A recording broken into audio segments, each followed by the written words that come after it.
봄맞이 비만 관리법 알아보겠습니다. 네, 한양대학교 의과대학 명지병원 내분비내과의 이재혁 교수님께서 말씀해 주시겠습니다. 네, 안녕하세요. 날씨가 많이 따뜻해졌죠. 네. 이제 두꺼운 코트나 패딩 점퍼는 다 옷장에 들어갔을 겁니다. 그런데 예쁜 얇은 옷을 꺼내다 보면은 내가 작년에 입었던 옷이 아닌데 하는 생각이 들 겁니다. 안 맞아. 안 맞고 살이 많이 쪘죠. 그래서 네. 봄만 교수님 되면 이야기신가요? 가장 항상 결심을 하게 되는 게 다이어트입니다. 네네. 단순히 체중을 빼는 것도 중요한데 오늘은 노년층에 있어서 다이어트가 얼마나 중요한지 말씀드리려고 합니다. 단순히 살이 찌는 건 미용을 떠나서 질환을 많이 유발하게 되잖아요. 특히나 나이가 50세 이상 넘어가신 노년층에서는 비만은 고혈압이나 당뇨, 고지혈증의 많은 질환을 유발하기 때문에 네. 단순히 외적인 문제가 아니고 건강을 위해서 체중을 관리하는 건 굉장히 중요합니다. 자, 그러면 내가 비만인지 아닌지 어떻게 알 수 있을까요? 저 아닙니다. 네. 저는 다이어트를 오랫동안 해왔던 사람이기 때문에 키하고 몸무게하고 그거 이렇게 넣으면 계산하는 네. 방법이 있더라고요. 내가 제곱이랑 비만인지. 나누고 네네. 그거 예, 뭐 있는데. 있어요. 네, 키하고 몸무게 넣으면. 궁금합니다. 김지선 씨가 왜 다이어트를 하시는지 잘 모르겠어요. 저는 이렇게 날씬하고 건강하신데. 조절을 하니까 이 정도예요. 예. 네, 김지선 씨가 말씀해 주신 키랑 몸무게를 가지고 계산한 식으로 비만을 평가하는 대표적인 지표가 체질량 지수란 겁니다. 체질량 지수를 통해서 비만을 평가할 수 있는데 이건 서구인과 동양인이 좀 차이가 있지만 보시다시피 비만 전 단계 정상은 체질량 지수가 23 미만이고요. 25가 넘어가게 되면 이제 비만이라고 얘기할 수 있고 30 이상은 2단계 비만, 고도 비만이라고 할 수 있고 3단계 비만은 체질량 지수가 35 정도 됩니다. 예를 들어서 우리가 보통 체격이라고 생각하는 160cm에 64kg 정도 되면 체질량 지수가 25가 됩니다. 아, 그래요? 그래서 과체중에 들어가게 되는, 아이고. 비만에 들어가게 되는 거죠. 오. 그래서 비만은 의외로 내가 정상이라고 생각했던 어르신들이나 일반인들이 비만에 들어가는 경우가 많습니다. 요거. 그런데 문제는 예를 들어서 우리가 굉장히 건강해 보이는 뭐 키가 크신 서장훈 씨나 네네네. 또는 강호동 씨나 네. 체질량 지수를 재면 아마 한 30 정도 나올 거예요. 그래요. 근데 그분들은 다 비만인가? 그렇지. 비만은 그럼 체질량 지수로만 평가할 수 있는가? 오. 강호동 씨는 비만인가요? 강호동 씨는 비만 아닌가요? 아니 근데 근육이 예. 진짜 많잖아. 근데 저희 근육질이잖아. 예전에 한번 그분 근육을 봤더니 근육이 엄청나게 많다고 하더라고 네. 몸 안에. 체질량 지수는 체격을 다 대변하진 않습니다. 아 그래요? 보편적인 일반적인 키와 몸무게를 기준으로 만든 거기 때문에 그 기준을 벗어나는 너무 크기가 크다든지 예를 들어서 유도 선수 무제한급 운동을 하루 10시간씩 하신 분이 이게 예를 들어서 비만일 수는 없잖아요. 그런 분들은 대변할 수 없어서 또 하나 보는 것이 복부 지방입니다. 복부 지방. 그러면은 허리 둘레 같은 네, 거 허리 재는 거예요? 둘레를 재는 거죠. 허리 둘레를 재라고 하면 어머님들도 마찬가지일 겁니다. 본인 허리에서 가장 가는 데를 재고 싶어 하시거든요. 가는 거 재는 거 아니에요? 본인 허리는 배꼽 주변에서 재시면 됩니다. 배꼽 주변에서 재서 이것도 서구인과 동양인들은 체형이 다르기 때문에 기준이 좀 다른데 남성은 90cm, 여성은 85cm 이상이면 복부 비만이라고 얘기할 수 있습니다. 오 그래요? 그래서 두 가지 체질량 지수도 25가 넘고 체질량 지수는 뭐 계산하기 복잡하게 생각하실 필요 없어요. 그 인터넷에 들어가셔서 체질량 지수를 검색하시면 자동으로 계산해 주는 곳이 많기 때문에 네. 자기 키와 몸무게만 넣으시면 나오는데 그거랑 허리 둘레를 비교해 봐서 네. 체질량 지수도 25가 넘고 허리 둘레도 남자 90 이상, 여자 85 이상이면 이제 나는 정말 비만이구나 생각하고 체중 관리를 하셔야 되겠죠. 그렇군요. 자, 그러면 네. 이렇게 체질량 지수랑 허리 둘레로 비만을 얘기했는데 우리나라에는 비만 인구가 얼마나 있을 것 같으세요? 우리나라요. 글쎄요. 우리나라 그래도 좀 서구보단 적을 것 같은데. 아니야. 우리가 이제 그래도 서구화됐잖아요 식생활이. 그래서 되게 많이 늘었다고는 하더라고요. 그래도 뭐 한 20% 내외 에이, 정도. 그렇게 많다고요? 아니 사실 거리에 보면 뚱뚱해 보이는 분들이 그렇게 많지 그래요. 아니에요. 예. 요새 20대 쪽 성인들이 꽤 많아요. 네. 네. 뭐 아시는지 모르겠지만 3월 4일은 세계 비만의 날이었어요. 네. 그래요. 네. 워낙 비만 인구가 많다 보니까 그런 걸 기념하기도 하는데 2023년에 대한 비만학회가 통계를 내봤더니 우리나라 성인 중에 비만 기준이 해당한 사람이 38.4%였습니다. 특히나 성인 중에 4명이 비만이잖아요. 우와. 남녀로 구분을 해봤더니 남자는 49.2%, 여성은 27.8%가 비만에 해당한다고 알려요. 아니 남자는 거의 반 정도가 비만이란 얘기인데 이 정도예요? 이거 문제가 큰 거 아닌가요? 네, 굉장히 비만이 본인이 생각하는 기준과 실제적으로 평가를 내보면 많은 차이를 볼 수 있습니다. 게다가 더 문제가 되는 것은 나이가 들수록 비만율은 증가한다고 알려져 있고 저희가 진료실에서 보면 왜 이렇게 살이 찌셨어요? 그러면 우리 아저씨가 주변에서 얼굴이 너무 홀쭉하다고 그래서 요즘 참 잘 드시라고 했어요. 그러니까 우리나라는 이제 얼굴이 좀 통통하고 체격이 있는 게 미덕이라고 생각하잖아요. 인덕이라고 생각하고. 그래서 선생님 같은 인상이 제일 좋아 보이는 인상이죠. 저는 비만이 맞습니다. 어떻게?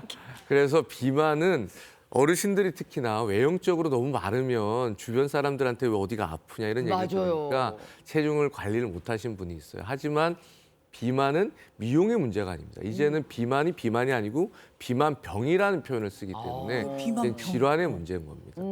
비만은 여러 가지 질환을 많이 일으키는데 네. 어떤 질환을 일으키는지 한번 볼까요? 네. 자, 당뇨병 얘기를 제가 많이 드렸는데 머리부터 발끝까지 생긴다고 그랬습니다. 비만도 마찬가지예요. 비만은 지방이 체내에 많이 쌓이게 되고 특히나 아까 허리둘레를 쟀을 때 내장 지방이 많다고 그랬잖아요. 내장 지방이 많아지면 이 내장 지방은 불필요한 지방이기 때문에 염증 물질을 많이 만들어냅니다. 이런 염증이 만성 염증이 일으키게 되면 결국은 혈당을 조절하는 인슐린의 기능을 떨어뜨려서 당뇨가 생기게 되고 대사증후군이 생기고 또한 이런 과도한 지방과 염증은 혈관 기능을 떨어뜨려요. 네. 혈관이 딱딱해지는 거죠. 그러다 보면 혈압이 올라가고 혈관에 찌꺼기가 많이 쌓이게 되고 그러다 보면 혈관이 막혀서 심혈관 질환, 심내혈관 질환이죠. 뇌졸중이나 심장병이 생길 수가 있는 겁니다. 어머님들 동의하실 겁니다. 체중이 많이 나가서 무릎이 아파서 병원 가면 제일 많이 하는 얘기가 뭐예요? 살을 빼시라고. 빼세요. 체중이 많은 건 관절에 부담이 되게 됩니다. 그래서 무릎이 아프죠. 관절은 하나가 아프면 다른 관절이 또 아픕니다. 무릎이 아프면 허리가 아프고 고관절이 아프고 네. 다양한 퇴행성 관절 질환이 생기게 되죠. 최근에 비만의 중요한 합병증 중에 하나로 제시하고 있는 게 암입니다. 암까지도. 암은 만성염증, 오래된 만성염증으로 생기는 여러 가지 기작이 많이 알려져 있고 유방암, 난소암, 간암, 대장암 등이 대표적으로 비만과 관련된 암으로 설명이 되고 있습니다. 또 하나 비만은 이게 배만 나오는 게 아니에요. 몸의 모든 데 살이 찌다 보니까 기관지에도 살이 찌고 코 안에 비갑계란 것도 살이 찌고 네. 하다 보니까 어떻게 수면을 하다 보면 목 안의 구조가 호흡을 하는 곳이 좁아지다 보니까 수면 무호흡이 생겨요. 아유. 그리고 체중이 많이 나가고 비만해지면 약간 우울하잖아요. 네. 그래서 노년층의 비만은 우울감을 동반하게 됩니다. 그렇군요. 그래서 그런 것들도 다 내 몸을 나쁘게 하는 이유가 되겠죠. 그래서 네. 비만은 관리가 굉장히 중요합니다. 아유, 이거 뭐 웬만한 질환은 쉽게 노출된다는 얘기네요. 그러니까요. 진짜 관리 잘해야겠네요, 교수님. 네. 비만은 관리하는 것이 굉장히 어렵잖아요.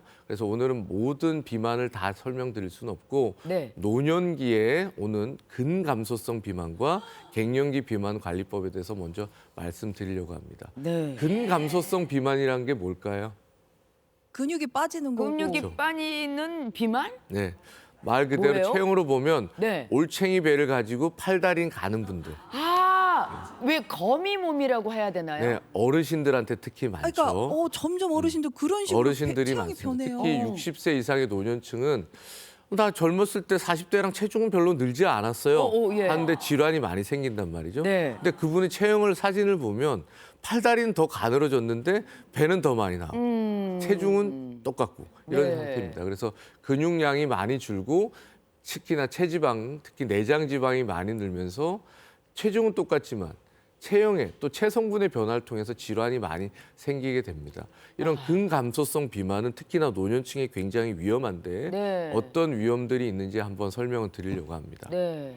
자, 내가 체중은 똑같은데 팔다리 근육이 적으면 서 있거나 활동하는데 힘이 떨어지겠죠. 네네. 그러다 보면 넘어집니다. 나이가 들면서 뼈가 약해지잖아요. 예, 예. 그래서 넘어지면 골절이 상당히 많이 생겨요. 저희 진료실에서 매년 겨울을 맞이하는 11월이나 12월쯤에 어르신들한테 제일 많이 하는 얘기가 부러지지 말고 봄에 봬요. 이런 얘기를 많이 하거든요. 그래도 올 겨울에도 많은 분들이 부러져서 오셨습니다. 아유. 골절은 상당히 특히나 노년층에 위험한 일인데 골밀도가 떨어지고 근육량이 줄면서 행동이나 이렇게 불안정해지기 때문에 골절이 생기기가 쉽습니다. 네. 또 하나 우리가 나이가 들면 저 운동을 했는데 살이 잘 안 빠져요 이런 얘기하시는 분들이 많습니다. 네. 우리 근육은 가만히 있어도 에너지를 쓰는 공장 같은 곳이에요. 근데 근육이 별로 없어지고 배 체지방만 많아졌잖아요.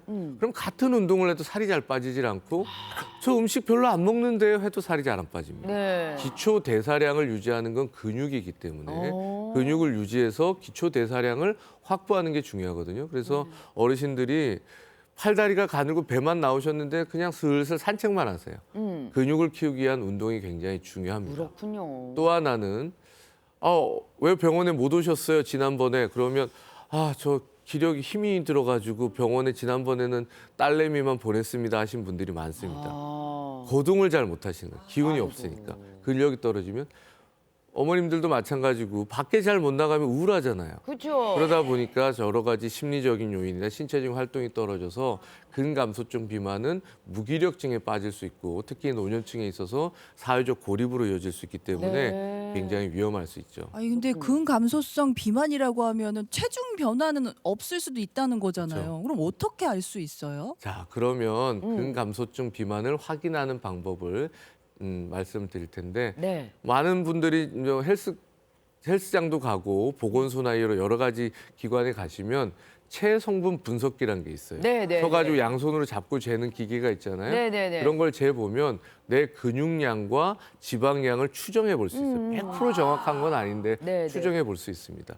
이 체성분 분석기로 봤을 때 남성은 제곱미터당 7kg 근육량이 여성들은 5.4kg 이상이면 근육은 충분하고 체지방으로 봤을 때 남성은 25% 이상 체지방이 는다.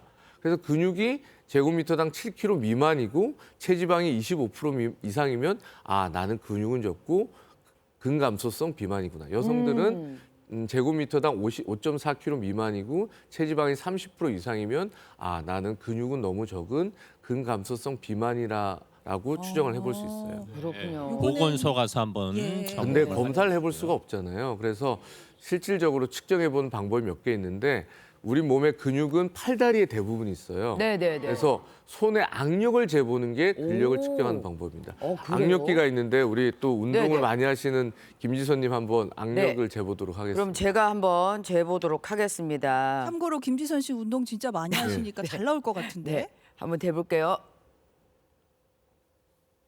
힘 주는 거 봐. 팔을 걷고 하셨어야 되는데. 네. 아유, 몇 나오셨어요? 계속 야 이거 스타트 했는데 어이구. 애가 다시 한번 해보도록 네. 하겠습니다. 애가 놀랐나 봐. 팔 한번 걷고서 한번 해보겠습니다. 하나, 어이구, 둘. 어우, 저 전완근이 그냥 네.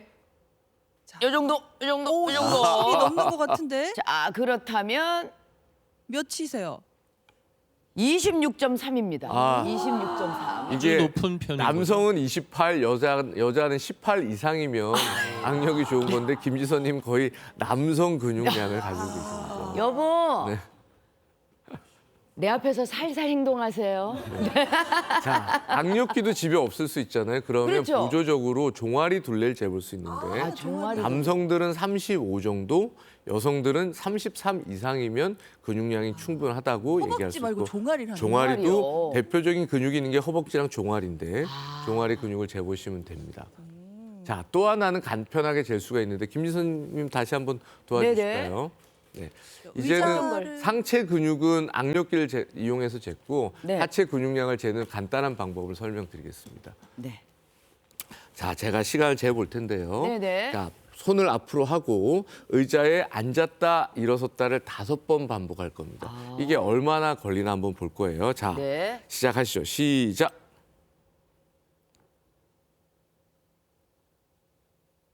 자세가 아주 좋아요. 네. 스쿼트 평소에 많이 하시나 보다.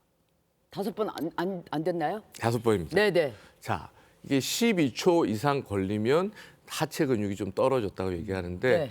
김지선 님이 오늘 조금 천천히 배려를 해주셨어요. 너무 빨리 나올까 봐 11초가 나왔어요. 네. 네. 그래서 신체 요게 11초. 하체의 근육량도 상당히 좋은 거죠. 근데 이걸 넘었으면 너무 천천히 움직이거나 하시면 근감소증을 의심해 볼 수 이 있습니다. 속도가 11초면 12초 그러네. 어르신들 쉽지 않겠는데요. 네, 않을 것 어렵습니다. 같아요. 네. 오. 저희 진료 앉았다 일어나는 걸로도 측정이 가능하군요. 저희 진료실에서 진료를 보다 보면 어르신들이 앉았다 일어서는 한 번의 시간도 10초 이상 걸리시거든요. 그렇죠. 그러니까 그러신 상당히 분들 많으셔요. 어르신들이 필요합니다. 네. 자, 그러면 이렇게 체크를 해봤는데 이제 근감소증 비만이나 노년의 비만을 치료를 해야 되잖아요. 어떻게 하면 좋을까요?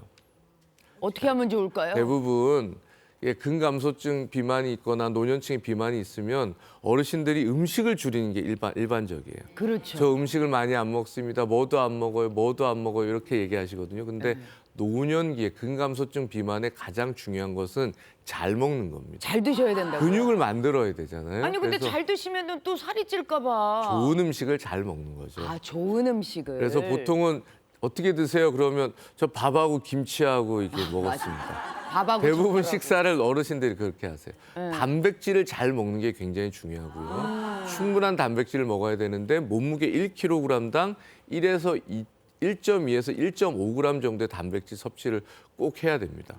몸무게가 60kg이라면 보통 하루에 72에서 90g 정도의 단백질 섭취해야 되는데 이게 보통은 닭가슴살 100g, 달걀 하루에 2개, 두부 반모, 그리고 두유를 한 잔 먹고 견과류를 자기 한 줌, 손 한 줌 정도를 매일매일 먹는 것이 이 정도 양을 보충하는 겁니다. 두 번째로는 운동을 하는데 운동 많이 하세요? 그럼 저 맨날 운동합니다. 걸으시죠. 슬슬 걸으시고 유튜브 보시고 친구랑 노십니다. 유산소 운동도 좋은데 하루에 1시간 운동한다면 유산소 운동은 10분에서 25분을 하시고 근력 운동을 꼭 하시는 게 중요하고요. 김지선 씨가 하셨던 앉았다 일어섰다 하는 운동도 네. 아주 좋습니다. 관절에 무리가 없으면. 그리고 벽을 잡고 발 뒤꿈치만 올렸다 내렸다 하는 운동도 종아리 근육을 까치발처럼. 키울 수가 있고 또 하나 집에 조그마한 무게감이 있는 물건이 있으면 그걸 들고 운동을 하는 것이 좋아요. 그렇지만 노년에 이 근력 운동을 하라고 그러시면 체육관 가서 젊은 사람들 같이 무거운 걸 드시는 분들이 있어요. 그런 무리는 피하시는 게 좋습니다. 네. 두 번째로는 또 노년에 굉장히 비만에 관심이 많은 분들이 갱년기입니다. 갱년기는 살이 왜 찔까요? 왜 쪄요, 근데 분명히. 진짜? 자, 갱년기는 여성 호르몬이 급격히 변화하는 시기입니다. 네. 남성들도 갱년기가 오는데 호르몬이 빠른 속도로 변하지는 않거든요. 하지만 여성들은 2, 3년 내에 여성 호르몬이 급격히 변하게 되는데 여성 호르몬은 근육을 잡아주고 지방이 늘지 않도록 버텨주는 버팀목이에요. 근데 그게 없어지다 보면 지방이 늘고 근육이 줄게 됩니다. 네. 근데 지방이 주는데 내가 불필요했던 허벅지나 엉덩이 뭐 이런 데 지방, 옆구리 지방만 줄면 좋은데 여긴 주는데 이 지방이 늘면서 배로 가는 거예요. 그래서 남성형 비만으로 증가하게 되면서 내장 지방이 늘면서 많은 질환이 생기게 됩니다. 네. 속상해. 그렇구나. 아니 그러면은 갱년기 질환의 여성들은 어떻게 다이어트를 하면 좋을까요? 자, 좋습니다. 갱년기는 네. 여성 호르몬 변화 때문에 여러 가지 문제가 생기게 되는데 네. 가장 큰 변화가 수면 장애가 생기고 수면 장애. 약간 호르몬의 변화 때문에 무드의 변화가 생기거든요. 그렇기 때문에 식사량이 조절이 안 돼요. 막 스트레스가 많아지잖아요. 그걸 먹는 걸 풉니다. 그런데 이 갱년기는 아까 노년들과 달리 네. 음식량이 워낙 많기 때문에 제가 노년기 근감소증 비만 잘 드시는 게 중요하다고 그랬잖아요. 네네네. 근데 갱년기는 식사량을 줄여야 됩니다. 저희는 그래서 절대적인 칼로리의 컨트롤이 필요하고 칼로리를 자기 체중에 비해서 한 하루에 500칼로리 이상 줄이는 게 필요해요. 권장 칼로리에서. 그래서 칼로리를 줄이고 운동을 하는 게 중요하고 네. 또 하나 여성 호르몬이 급격히 떨어지면 가장 문제가 되는 게 여성 호르몬의 변화 때문에 골다공증이 생겨요. 그래서 칼슘과 비타민 D가 많은 식사를 하는 게 중요합니다. 하루에 비타민 D를 충분히 노출하려면 야외 생활을 한 30분 정도는 해주셔야 되고 비타민 D가 많은 생선이나 유제품들을 많이 드시는 게 중요합니다. 그리고 또한 운동을 슬슬 걸어 다녀서는 안 돼요. 갱년기는 좀 고강도 운동, 강도를 높여야 돼요. 내가 할 수 있는 최대량. 그리고 제가 환자들한테 항상 말씀드리지만 땀이 날 정도로 운동을 해라. 그래서 강도를 좀 높여서 운동을 하는 게 중요하고요. 또 하나 수면 장애와 무드의 변화 때문에 스트레스가 굉장히 많습니다. 네. 이런 스트레스 관리를 잘하는 것도 중요하고 그런 것들이 도저히 내 스스로 하기 힘들다. 그러면 갱년기에 여성 호르몬 치료를 하는 것도 도움을 받을 수가 있습니다. 네, 근육 감소성 비만과 갱년기 비만을 잘 비교해 주셨습니다. 네. 잘 들었습니다. 아, 걱정하실 거 아니에요. 네. 그리고 난 통통하지 않으니까 괜찮아 하고 방심하실 것도 맞아요. 아닙니다. 네. 어. 교수님이 가르쳐 주신 지침대로 네. 잘 행동하시면 되겠습니다. 교수님도 열심히 하시기 바랍니다. 네, 저도 열심히 해서 감사합니다. 감사합니다. 감사합니다.